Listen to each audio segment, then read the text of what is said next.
Assalamualaikum warahmatullahi wabarakatuh. Allahumma sholli ala sayyidina Muhammad wa ala ali sayyidina Muhammad. Rasulullah terluka. Begitu orang Quraisy mendengar Rasulullah Shallallahu Alaihi Wasallam terbunuh, seperti banjir mereka mengalir ke tempat di mana Rasulullah Shallallahu Alaihi Wasallam berada. Semuanya berlomba ingin mengakui bahwa merekalah yang membunuh Rasulullah Shallallahu Alaihi Wasallam atau ikut memegang peranan di dalamnya. Tentu hal itu akan dapat mereka banggakan sampai ke anak cucu. Ketika itulah kaum muslimin yang berada di sekeliling Rasulullah Shallallahu Alaihi Wasallam tersentak sadar. Mereka bergerak mengelilingi, menjaga dan melindungi Rasulullah Shallallahu Alaihi Wasallam yang amat mereka cintai. Iman mereka kembali tergugah memenuhi jiwa. Semangat mereka melambung lagi untuk meraih surga. Kekhawatiran yang amat sangat akan keselamatan Rasulullah Shallallahu Alaihi Wasallam membuat mereka kembali mendambakan mati. Hidup di dunia ini terasa tak ada artinya lagi jika Rasulullah Shallallahu Alaihi Wasallam gugur dalam lindungan mereka. Saat itu, sebuah batu melayang dan menghantam wajah Rasulullah Shallallahu Alaihi Wasallam. Batu itu dilemparkan oleh Utsbah bin Abi Waqqas. Gigi geraham Rasulullah Shallallahu Alaihi Wasallam rontok dan wajah beliau berdarah. Bibir Rasulullah Shallallahu Alaihi Wasallam pecah-pecah. Dua keping lingkaran topi besi yang menutupi wajah Rasulullah bengkok menghimpit pipi beliau. Melihat hal itu, iman dan keberanian para sahabat di sekeliling Rasulullah semakin besar. Harga diri mereka sangat terluka melihat luka yang dialami Rasulullah Shallallahu Alaihi Wasallam. Setelah terhuyung sejenak akibat hantaman batu yang demikian keras, Rasulullah Shallallahu Alaihi Wasallam kembali dapat menguasai diri. Beliau terus berjalan ke tempat aman, dikelilingi para sahabat yang setia. Tiba-tiba Rasulullah Shallallahu Alaihi Wasallam terperosok ke dalam sebuah lubang. Lubang itu sengaja digali oleh Abu Amir untuk menjerumuskan kaum muslimin. Cepat-cepat Ali bin Abi Thalib menghampiri, meraih dan memegang tangan Rasulullah Shallallahu Alaihi Wasallam. Tolhah bin Ubaidillah membantu mengangkat beliau hingga dapat berdiri kembali. Kemudian bersama para sahabatnya, Rasulullah Shallallahu Alaihi Wasallam berjalan terus mendaki Gunung Uhud. Tempat itu merupakan satu-satunya peluang bagi beliau untuk menghindari kejaran musuh. Keadaan mengenaskan yang menimpa Rasulullah Shallallahu Alaihi Wasallam itulah yang menghidupkan kembali semangat juang di hati para sahabat. Rela mati demi Rasulullah. Hari sudah menjelang tengah hari. Saat itu Ummu Umaroh, seorang muslimah Ansor, tengah berkeliling membagikan air kepada kaum muslimin yang tengah berjuang. Namun begitu dilihatnya kaum muslimin mundur, Ummu Umaroh melemparkan tempat airnya. Ia mencabut pedang dan terjun ke dalam pertempuran. Tujuannya hanya satu, melindungi Rasulullah Shallallahu Alaihi Wasallam walau harus mati. Ummu Umaroh menebas musuh dan menembakkan panah sampai tubuhnya sendiri dipenuhi banyak luka. Sementara itu, Abu Dujanah menjadikan punggungnya sebagai perisai Rasulullah Shallallahu Alaihi Wasallam. Beberapa panah yang melayang ke arah Rasulullah Shallallahu Alaihi Wasallam tertahan di punggung Abu Dujanah.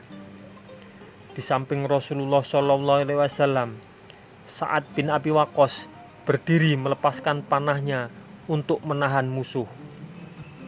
Rasulullah Shallallahu Alaihi Wasallam memberikan anak panah kepada Sa'ad sambil berkata, "Lepaskan anak panah itu, kupertaruhkan ibu bapakku untukmu." Rasulullah Shallallahu Alaihi Wasallam sendiri terus menembakkan anak panah sampai ujung busurnya patah. Beberapa sahabat, termasuk Abu Bakar dan Umar bin Khattab, tidak mengetahui kalau Rasulullah Shallallahu Alaihi Wasallam masih hidup. Mereka mengira Rasulullah Shallallahu Alaihi Wasallam telah gugur, mengingat begitu membanjirnya pasukan musuh menyerbu ke tempat Rasulullah Shallallahu Alaihi Wasallam berada. Keduanya pergi ke arah gunung dengan kepala tertunduk pasrah. Anas bin Nazir bertanya kepada mereka, "Mengapa kalian duduk-duduk di sini?" "Rasulullah sudah terbunuh," jawab keduanya. "Perlu apa lagi kita hidup sesudah itu? Bangunlah, dan biarlah kita juga mati untuk tujuan yang sama." Setelah berkata begitu, Anas bin Nazir menyerbu musuh, bertempur dengan gagah tiada taranya. Dia baru mendapatkan syahid setelah ditebas 70 kali. Begitu rusak tubuh Anas bin Nazir, sampai tidak seorang pun mengenali jasadnya, kecuali adik perempuannya yang mengenali Anas dari ciri yang terdapat pada ujung jarinya. Abu Sufyan yang yakin sekali bahwa Rasulullah Shallallahu Alaihi Wasallam telah gugur, sibuk mencari-cari mayat beliau di tengah korban-korban muslim. Akhir pertempuran, ketika orang Quraisy berteriak-teriak bahwa Muhammad telah mati, Rasulullah Shallallahu Alaihi Wasallam menyuruh para sahabatnya agar tidak membantahnya. Hal itu untuk menghindari lebih banyak lagi serbuan musuh ke arah beliau. Namun, begitu Ka'ab bin Malik datang mendekat, ia mengenali Rasulullah Shallallahu Alaihi Wasallam ketika melihat mata Rasulullah Shallallahu Alaihi Wasallam yang berkilau di balik helm bajanya. Kemudian ia berteriak, "Saudara-saudara kaum muslimin!" Teriak Ka'ab amat gembira, "Selamat, selamat, ini Rasulullah Shallallahu Alaihi Wasallam." Rasulullah Shallallahu Alaihi Wasallam memberi isyarat agar Ka'ab berhenti berteriak. Kaum muslimin berdatangan dan mengangkat Rasulullah Shallallahu Alaihi Wasallam tercinta. Kemudian bersama-sama beliau mereka mendaki Gunung Uhud ke sebuah celah bukit. Teriakan Ka'ab terdengar juga oleh pihak Quraisy.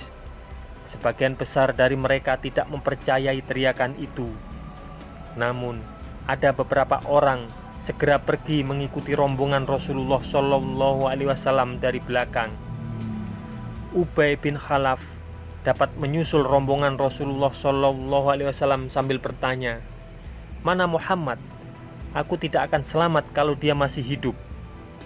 Seketika itu juga Rasulullah Shallallahu Alaihi Wasallam mengambil tombak Haris bin Simma, lalu dengan sangat cepat Rasulullah Shallallahu Alaihi Wasallam melemparnya ke arah Ubay bin Khalaf.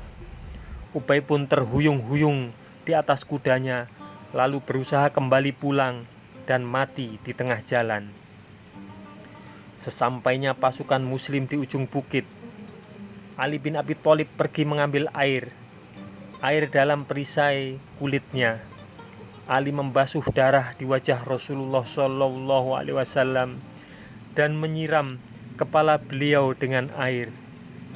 2 keping besi di pipi Rasulullah Shallallahu Alaihi Wasallam dicabut oleh Abu Ubaidah bin Al-Jarrah.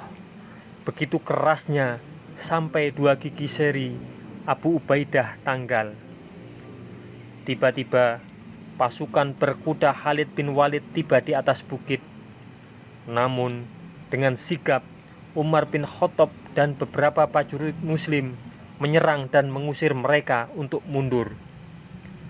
Kaum muslimin telah begitu tinggi mendaki gunung. Keadaan mereka begitu payah dan letih sampai Rasulullah Shallallahu Alaihi Wasallam memimpin mereka sholat sambil duduk. Pihak Quraisy amat gembira dengan kemenangan mereka. Mereka menganggap telah sungguh-sungguh membalas dendam atas kekalahan di Badar. Abu Sufyan berkata, yang sekarang ini untuk peristiwa perang Badar. Sampai jumpa lagi tahun depan. Semoga kisah ini bermanfaat untuk kita semua. Wassalamualaikum warahmatullahi wabarakatuh.